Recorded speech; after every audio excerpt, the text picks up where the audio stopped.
Warahmatullahi wabarakatuh. Apa kabar semuanya? Semoga semua dalam keadaan sehat dan dilindungi oleh Allah SWT. Berjumpa lagi dengan saya di mata pelajaran IPA. Untuk pertemuan kali ini kita akan memasuki bab 2, yaitu tentang mitigasi bencana alam. Yang pertama, pengertian mitigasi bencana yaitu merupakan suatu aktivitas yang berperan sebagai tindakan pengurangan dampak bencana atau usaha yang dilakukan untuk mengurangi jumlah korban dan kerugian ketika bencana terjadi, baik korban jiwa maupun korban harta. Yang kedua, tujuan mitigasi bencana. Tujuan dilakukannya mitigasi bencana yaitu mengurangi resiko atau dampak yang ditimbulkan oleh bencana, khususnya bagi penduduk, landasan bagi pemerintah untuk perencanaan pembangunan, meningkatkan pengetahuan masyarakat dalam menghadapi serta mengurangi dampak resiko bencana. Selanjutnya, ada 4 hal penting dalam mitigasi bencana, yaitu yang pertama, tersedia informasi dan peta kawasan rawan bencana untuk setiap jenis bencana. Yang kedua, sosialisasi untuk meningkatkan pemahaman dan kesadaran masyarakat dalam menghadapi bencana. Yang ketiga, mengetahui apa yang perlu dilakukan dan dihindari, serta cara penyelamatan diri jika bencana itu timbul. Yang terakhir, pengaturan dan penataan kawasan rawan bencana untuk mengurangi ancaman bencana. Yang ketiga, kebijakan dan strategi mitigasi bencana. Kita masuk ke kebijakan mitigasi bencana. Nah, berbagai kebijakan yang perlu ditempuh dalam mitigasi bencana yaitu pertama, dalam setiap upaya mitigasi bencana perlu membangun persepsi yang sama bagi semua pihak. Yang kedua, pelaksanaan mitigasi bencana dilaksanakan secara terpadu dan terkoordinir, melibatkan seluruh potensi pemerintah dan masyarakat.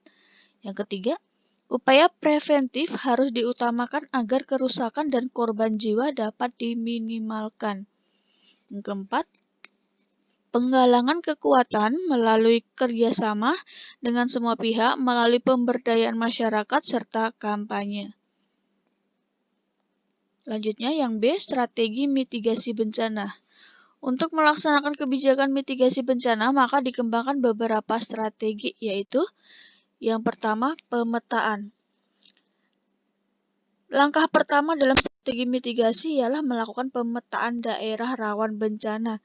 Nah, pada saat ini, berbagai sektor telah mengembangkan peta rawan bencana. Peta rawan bencana tersebut sangat berguna bagi pengambilan keputusan, terutama dalam antisipasi kejadian bencana alam. Yang kedua, pemantauan. Dengan mengetahui tingkat kerawanan secara dini, maka dapat dilakukan antisipasi jika sewaktu-waktu terjadi bencana, sehingga akan dengan mudah melakukan penyelamatan.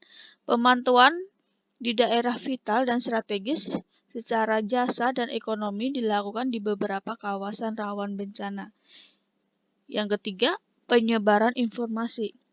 Penyebaran informasi ini dilakukan antara lain dengan cara memberikan poster dan pamflet kepada pemerintah atau kabupaten atau kota dan provinsi seluruh Indonesia yang rawan bencana tentang tata cara mengenali, mencegah, dan penanganan bencana. Yang keempat, sosialisasi dan penyuluhan. Sosialisasi dan penyuluhan tentang segala aspek kebencanaan kepada Satkor Lab PB, Satlak PB, dan masyarakat bertujuan meningkatkan kewaspadaan dan kesiapan menghadapi bencana jika sewaktu-waktu terjadi. Yang kelima, ada pelatihan. Pelatihan di sini difokuskan pada tata cara pengungsian serta penyelamatan jika terjadi bencana. Yang keenam, peringatan dini. Yang dimaksudkan di sini untuk memberitahukan tingkat kegiatan hasil pengamatan secara kontinu di suatu daerah rawan dengan tujuan agar persiapan secara dini dapat dilakukan guna mengantisipasi jika sewaktu-waktu terjadi bencana. Yang keempat, manajemen mitigasi bencana. Kegiatan manajemen ini dilakukan dengan cara 1. Penguatan institusi penanganan bencana. Kedua, meningkatkan kemampuan tanggap darurat. Ketiga, meningkatkan kepedulian dan kesiapan masyarakat. Keempat, meningkatkan keamanan terhadap bencana pada sistem infrastruktur, anak-anak sekolah atau bangunan sekolah, bangunan strategis, perumahan dan fasilitas umum, serta kawasan industri. Kelima, memasukkan prosedur kajian risiko bencana ke dalam perencanaan tata ruang atau tata guna lahan. Tahap-tahap penanggulangan bencana. Penanggulangan bencana ini adalah serangkaian upaya meliputi penetapan kebijakan pembangunan yang beresiko timbulnya bencana, kegiatan pencegahan bencana, tanggap darurat, dan rehabilitasi. Nah, penanggulangan bencana ini dapat dilakukan dengan 3 tahap, yaitu pra-bencana, tanggap darurat, dan pasca bencana. Yang pertama, tahap pra-bencana. Sini merupakan kegiatan yang dilakukan dalam rangka mencegah terjadinya bencana alam sehingga nantinya dapat mengurangi kerugian yang diakibatkan bencana alam itu sendiri. Bentuk-bentuk pra-bencana yaitu pencegahan bencana. Ini adalah serangkaian kegiatan yang dilakukan untuk mengurangi atau menghilangkan resiko bencana, baik melalui pengurangan ancaman bencana maupun kerentanan pihak yang terancam bencana. Yang kedua, kesiapsiagaan. Di sini adalah serangkaian kegiatan yang dilakukan untuk mengantisipasi bencana melalui pengorganisasian serta melalui langkah yang tepat guna. Yang ketiga, peringatan dini. Di sini serangkaian kegiatan pemberian peringatan sesegera mungkin kepada masyarakat tentang kemungkinan terjadinya bencana. Yang terakhir, mitigasi. Di sini serangkaian upaya untuk mengurangi risiko bencana. Lanjut yang kedua yaitu tanggap darurat. Tanggap darurat bencana adalah serangkaian kegiatan yang dilakukan dengan sesegera pada saat kejadian bencana untuk menangani dampak buruk yang ditimbulkan.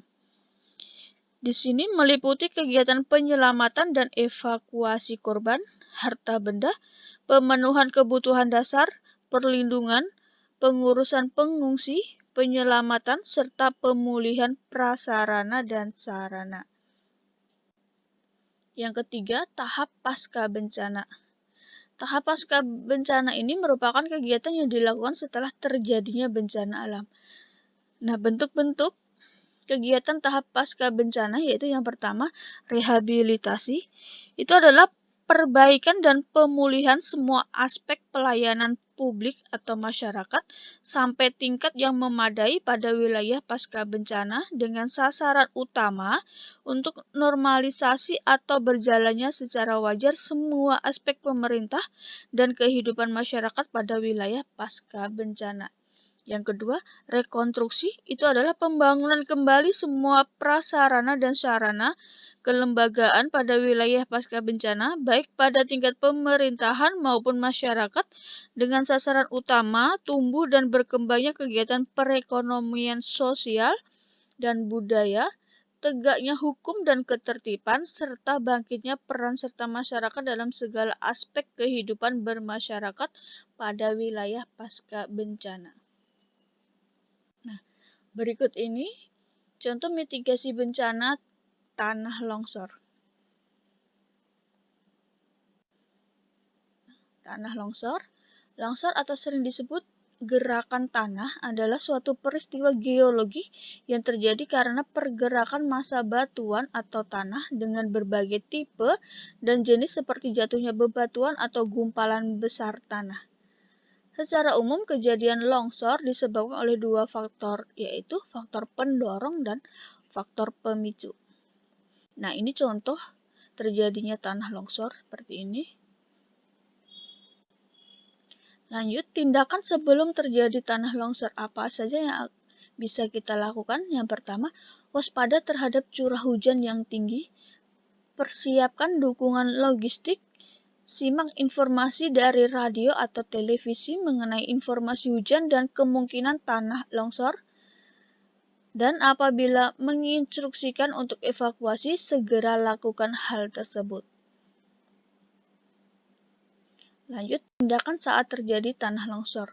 Apa saja yang harus kita lakukan? Yang pertama, apabila Anda di dalam rumah dan terdengar suara gemuruh, segera keluar cari tempat lapang dan tanpa penghalang. Kedua, apabila Anda di luar, cari tempat yang lapang dan perhatikan sisi tebing atau tanah yang mengalami longsor. Lanjut, tindakan sesudah terjadi tanah longsor. Yang pertama, jangan segera kembali ke rumah Anda. Perhatikan apakah longsor susulan masih akan terjadi apa tidak. Yang kedua, apabila Anda diminta untuk membantu proses evakuasi, gunakan sepatu khusus dan peralatan yang menjamin keselamatan Anda. Jangan membahayakan diri Anda sendiri. Yang ketiga, perhatikan kondisi tanah sebagai pijakan yang kokoh bagi langkah Anda. Jangan sampai Anda terperosok. Yang keempat, apabila harus menghadapi reruntuhan bangunan untuk menyelamatkan korban, pastikan tidak menimbulkan dampak yang lebih buruk pada diri Anda sendiri. Lanjut, pencegahan bencana tanah longsor. Apa saja yang bisa kita lakukan? Yang pertama, jangan mencetak sawah dan membuat kolam pada lereng bagian atas di dekat pemukiman. Buatlah teras sering atau sengkedan ada lereng yang terjal bila membangun pemukiman. Yang kedua, segera menutup retakan tanah dan dipadatkan agar air tidak masuk ke dalam tanah melalui retakan. Jangan melakukan penggalian di bawah lereng terjal. Yang ketiga, jangan menebang pohon di lereng. Jangan membangun rumah di bawah tebing. Keempat, jangan mendirikan pemukiman di tepi lereng yang terjal. Pembangunan rumah yang benar di lereng bukit. Seperti ini. Yang kelima, jangan mendirikan bangunan di bawah tebing yang terjal. Pembangunan rumah yang salah di lereng bukit. Yang keenam, jangan mendirikan rumah di tepi sungai yang rawan erosi. Nah, sekian pembelajaran di bab 2, mitigasi bencana alam. Semoga ilmunya bermanfaat. Sampai jumpa di lain kesempatan. Terima kasih. Assalamualaikum warahmatullahi wabarakatuh.